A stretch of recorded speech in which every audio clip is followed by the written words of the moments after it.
Sometimes the scariest horrors are the ones you don't see until it's too late. Hey guys, it's Phoebe, welcome to WatchMojo. Today we're counting down our picks for the top 10 scariest TV shows you've probably never seen. Go, come on! Adultery? We're looking at horror television series that may have slipped under your radar. Let's get to the list. The red in Kelly's eyes, I can't explain how or why, but Sheriff, it was ink. Number 10, Penny Dreadful.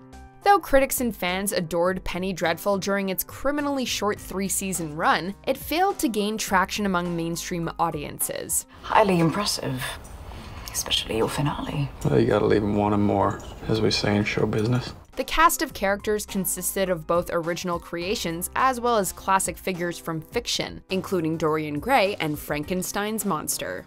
My name is Dorian Gray.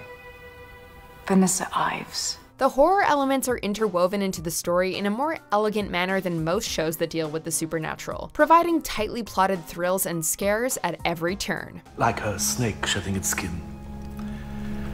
Everlasting, perpetual life. With gorgeous cinematography and a talented cast to bolster its creepy atmosphere, Penny Dreadful will sink its teeth into you and won't let go. When the moment comes, look into my eyes.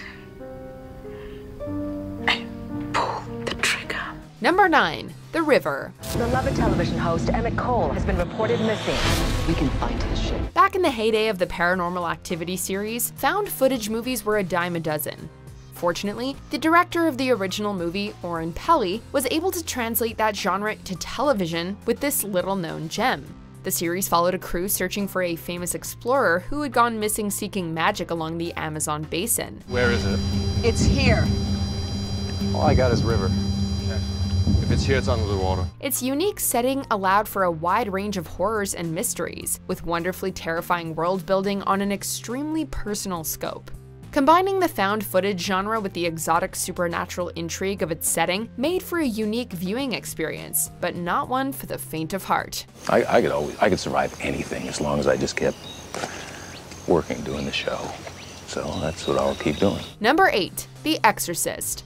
Before The Exorcist premiered, many were quick to write it off as an offering that would never measure up to the original film. Pass. There will be guys there. Hard pass. While it may not have achieved that nigh impossible task, those who tuned in were treated to a tense tale of psychological horror. Instead of trying to remake the classic film, it acted as a follow-up, telling a new story in the same vein and paying tribute to it just the right amount. Both seasons focus on different cases, but the first season, led by a captivating Gina Davis, deserves special praise. There are things going on in the house. My house. It may not stand the test of time like its predecessor, but give it a chance, and you'll have a head-spinningly good time. Father? Hey, Mom.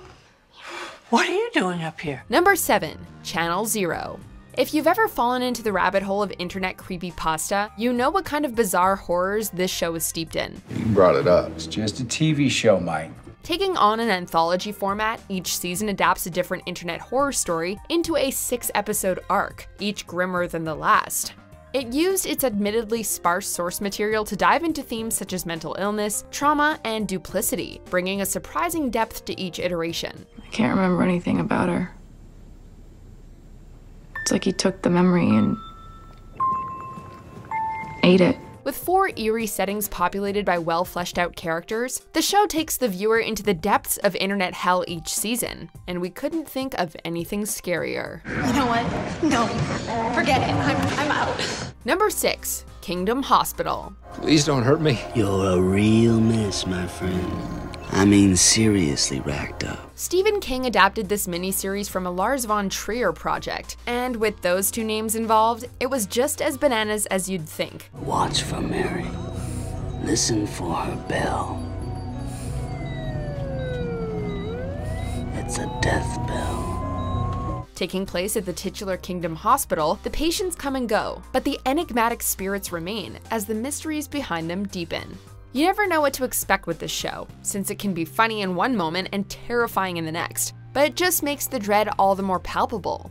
With a setting that rivals some of King's best works, and a tone as dark as Von Trier's most dismal, it's a wonder this series flew under the radar. Hook, did you just see a little girl in the hallway, maybe?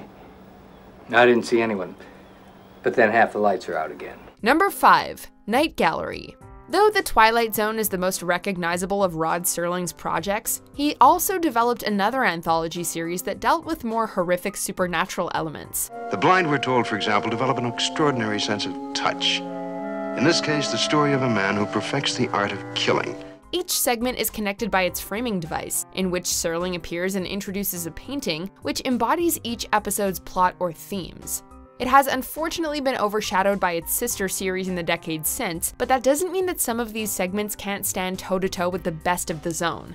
Not to mention, Night Gallery began the Hollywood career of a talented up-and-coming young man named Steven Spielberg. It was pleasant, possibly foolish, but above all, this thing was a secret and something to be preciously concealed. Number 4. The Strain. You're here because the bodies have disappeared. Do you know where they are?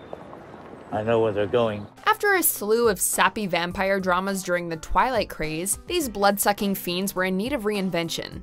Thankfully, FX's adaptation of Guillermo del Toro and Chuck Hogan's novel trilogy brought life back to the genre. It tells the story of a New York City ravaged by a vampirism virus, with all of the gore that implies.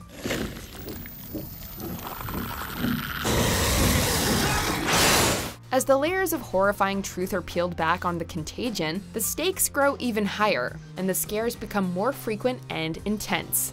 For those who like their horror relentless, aggressive, and vivid, this series is for you. Number 3. Harpers Island. Why did you have to get married on this stupid island? Mommy? Just a second. I know you're scared about Cal, okay? But we have to stick together. Mommy, he's here! Several shows have tried to stretch a slasher movie into a full season of television, but none succeeded quite as well as Harpers Island. When guests attend a wedding on an island with a history of murder, they begin to get picked off one by one. My dad killed John Wakefield. Then how come I keep seeing him? Secrets of the island and its guests begin to reveal themselves in twisty fashion, as some creative and gruesome deaths befall the surprisingly compelling characters. Why are you doing this to us? We didn't do anything to you! The writers clearly did their homework here, as the series both plays into and subverts what you'd expect from a typical slasher narrative. We don't want to give too much away, but take our word for it. It's better than it had any right to be. She'll never believe you. And we'll see. Number 2. American Gothic. For those who follow my lead, life can be a paradise. But for those who don't, it can be a mighty rough road. In the town of Trinity, South Carolina, there lives a murderous, corrupt sheriff with supernatural powers. In order to claim his illegitimate son Caleb, he murders the boy's family, kicking off a power struggle to protect Caleb from his villainous guardian. Caleb Temple.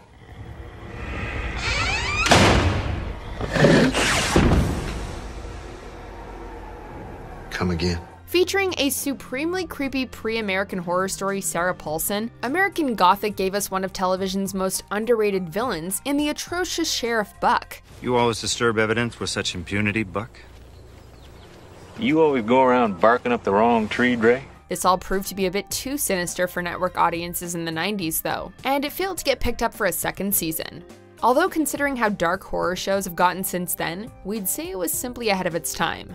I got a son who wants nothing to do with me. I got people in this town searching for miracles when they don't realize the only miracle they're ever gonna need is right here. Not quite at the end yet. Almost there, though. Just be sure to subscribe to our channel and ring the bell to be notified about our latest videos. Alright, back to business. Number 1. The Terror. For in this world dwell the angels who keep us, the Lord who will not leave us, and the departed. The HMS Terror was a Royal Navy ship that became stranded in the Arctic in the 19th century. This would already be a haunting premise for a series, but the Terror ups the ante by adding a sinister creature to the equation.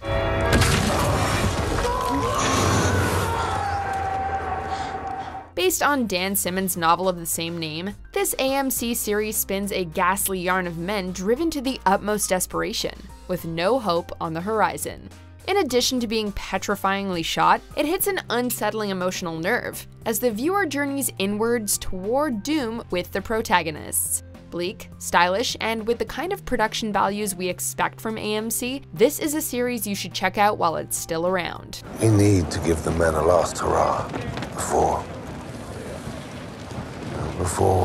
we open their ears. The terror indeed. What did you guys think of our list? What are your favorite underrated horror television shows? Let us know in the comments below and check out this video.